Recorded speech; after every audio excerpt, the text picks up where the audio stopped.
G'day guys, Marcus Searching for Adventure. Welcome to another episode. So look, in this little short episode I thought I'd take a bit of a look back at the Simpson Desert series. So we did 4 parts to the series, and obviously that 5th one being that flight over Lake Eyre, but I thought I'd do a bit of a follow-up or a post video on the Simpson Desert. Anyway, let's get into it. We did about 7,000 kilometres, and that includes when Mick and I went up to the Gulf of Carpentaria as well. So including that, and also down to Alice and across the desert and back home, about 7,000 Ks. The Land Cruiser 200, it averaged about 17, 18 litres per 100 across the board, including the Simpson Desert Cross. So I thought it was pretty good considering the weight, and also too considering we had the 2 swags up on top. It was like a double-decker bus. So you know, there was a bit of resistance going on there, so I was pretty happy with the 17 to 18 litres per 100 Ks. But a lot of people are curious to know the fuel consumption across the actual Simpson Desert. So we did, as you know, if you have watched the 4-part series, we did not just the French line. We went down the Rig Road, came up a little bit, went across the WAA line, Knowles Track, back on the French, and then the QAA line into Birdsville. So that is a little longer. So we travelled 610 kilometres, and that's from Mount Dare to Birdsville, and we used 130 litres of diesel. So I think that works out to be about 21 litres per 100 Ks. So once again, I thought that was reasonably well. Heavy car, fully loaded, and about 3.6 tonne. So I think breaking it up a little bit and doing the Rig Road and just getting off those sand dunes a little bit worked well for us, because we got to see a bit of different landscape, and also too, it didn't become monotonous dune after dune after dune. Then when we did get back into the sand dune country, it was friggin' awesome. We loved it. It was just, well, as you saw there in the series, we just had an absolute blast. But I think breaking it up, going down the Rig Road, being able to go a little bit faster between the swales. But don't get me wrong, there are sections of the Rig Road and also Knowles Track that are slow going. There are corrugations, there are rocky sections as well. But if I was to recommend someone doing the Simpson, I'd certainly recommend giving yourself that bit of extra time and then going down the Rig Road.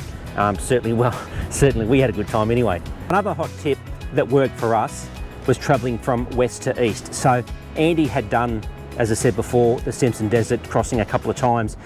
Travelling from west to east is going to be a little bit easier on your car and probably on your back pocket with fuel as well, because the sand dunes aren't as high. So the prevailing winds shape the dunes steeper if you're coming from Birdsville towards Mount Dare. So they're not as steep going the other direction from Mount Dare to Birdsville. So, and don't get me wrong, there were quite a few dunes that it was take 2, take 3 and take 4.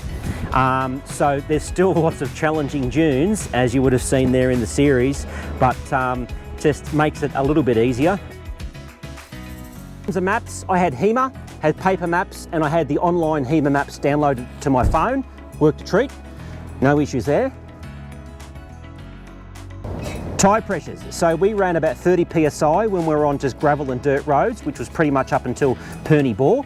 And then when we got into the regional reserve, we dropped down to 20 PSI on the front 2 tyres and 25 on the back, because we had such heavy weight happening in the back of the 200. So 20 and 25 is what we ran. However, we did have to drop them at Big Red. And I didn't show all the fails in the series, but I don't know, maybe I'll insert a few of the fails here and have a bit of a look. But Big Red, I tried to go up with 20 and 25, and I didn't make it. We dropped the tyres down to 18 in the front and 22 in the rear. Pretty much the whole crossing though, we were mainly in just high range 4-wheel drive, which these Land Cruiser 200s are always in. However, we did lock the diff and also turn off the traction control. And that's how we, pretty much the whole trip, that's what we were. So the diff locked in, centre diff locked in, and traction control turned off. And we got up most dunes, no problems. Maybe a half a dozen to a dozen dunes where we certainly did have to go into low range. And as Mick would say, give it some berries. So in terms of rubbish bins, obviously you've got to take all your rubbish out with you. However, I think it was a little east of where we camped at Dalhousie, we came across a random rubbish dump location in the middle of nowhere. It was where we had all that bull dust flying up, and we pulled down there and it was pretty good. They had a spot there to dump off all your rubbish and your cans and your bottles and your general waste and that sort of stuff. So that was good. But apart from that, Birdsville Tip is your next spot to drop your rubbish. If you're not a big fan on flies, obviously the desert, you're going to encounter a lot of flies. So if you hate flies, don't go to the Simpson Desert or Central Australia, but a lot of people do take fly nets. I took a couple of fly nets. I think Mick wore a fly net once. However, I don't know, I just tend to get used to it, but fly nets and a little bit of Bushman's won't go astray. For lunches, we had a lot of just wraps, and also we would cook up snags or ribs on the rig road in wraps. That's what we had for lunch. And as I said before, for dinner, we had a couple of pre-cooked meals. Maddie had cooked up that spag bowl and also the beef stew. We had some steaks, and yeah, so we mainly cooked on the fire. So with water, I probably took too much water. They say to take about 7 litres per day per person. So for Mick and I don't know, what's that, 4 days, about 60 litres of water. I probably had 90. So I took too much water. However, that's probably not such a bad thing. We had really good weather for our trip. Obviously, we got a little bit of rain there on that first night just out of Dalhousie, but that was overnight.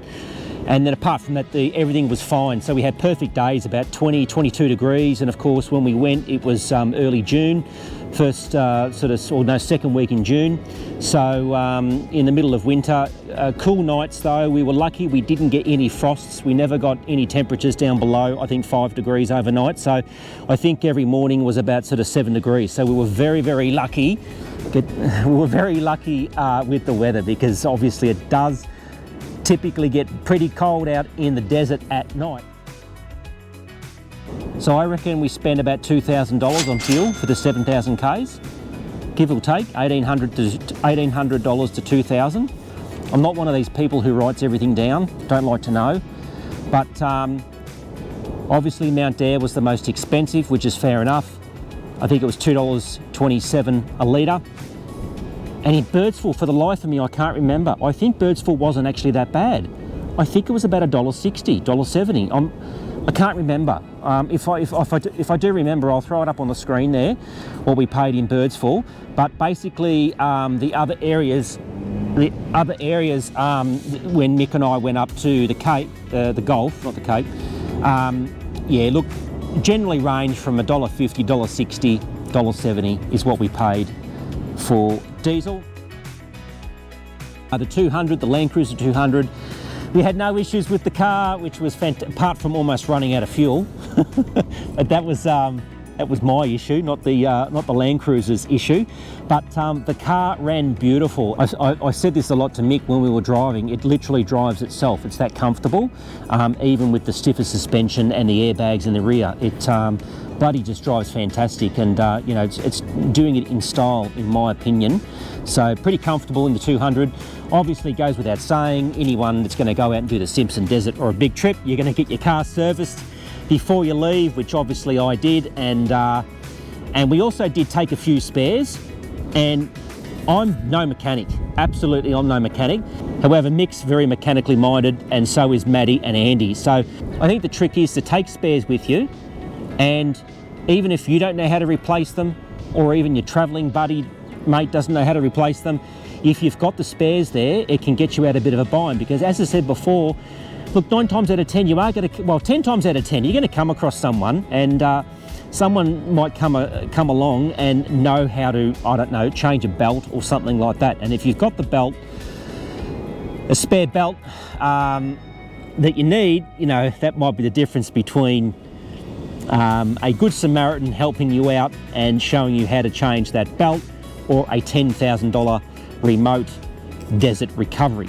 So having said that, I took a spare belt, fuel filter, air filter, and also a box of bibs and bobs, you know, like you know, little putties and glues, duct tapes, clamps, a whole array of just small little bits and pieces, zip ties, and in fact Andy used a couple of zip ties, so yeah, that's always handy to have a bit of a box of bibs and bobs, and obviously tools. We had a good well-stocked toolkit as well. So regarding permits, you have to go to National Park South Australia, go online there and you can purchase your permit to do the Simpson Desert. I think from memory it was about $350, I think, give or take. And they issue you with a booklet, and the permit lasts for 12 months, and you can visit all the national parks there in South Australia. So Witjara National Park, which is that first national park that we entered crossing into South Australia, where Mount Dare is and Dalhousie Springs. No campfires allowed in Witjara National Park. Once again, I apologise if I'm pronouncing that wrong. And then you head into the Simpson Desert Regional Reserve. You can have fires in there. And when you get up into Queensland, you are in the Munga-Thiri National Park. And just with regards to camping as well, where you camp, obviously we were camping in the swales like everyone does, and plenty of campsites around, so never had an issue trying to hunt down a camp. There was always an abundance of camps. Rightio guys, I'm going to wrap this up. Thanks for watching this little post review. If you did enjoy it, give us a thumbs up, hit subscribe and the notification bell, and then I might leave you with a few fails. There were a few of them, and a couple of outtakes. Alrighty guys, we'll see you next time on Searching for Adventure. See you guys. The trip that chips It's the trip that chips. It's the trip. Dalhousie Springs, Mick.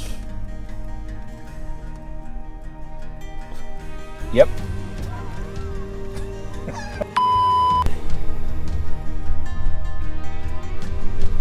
And that's all Matt's got to say at this point in time.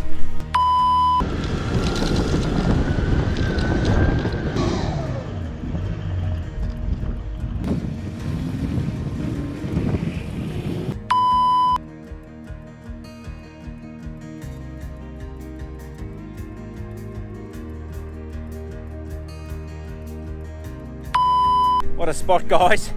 You cannot beat it. It's what you call Mickey Mouse. It's grouse. Don't know where they come from.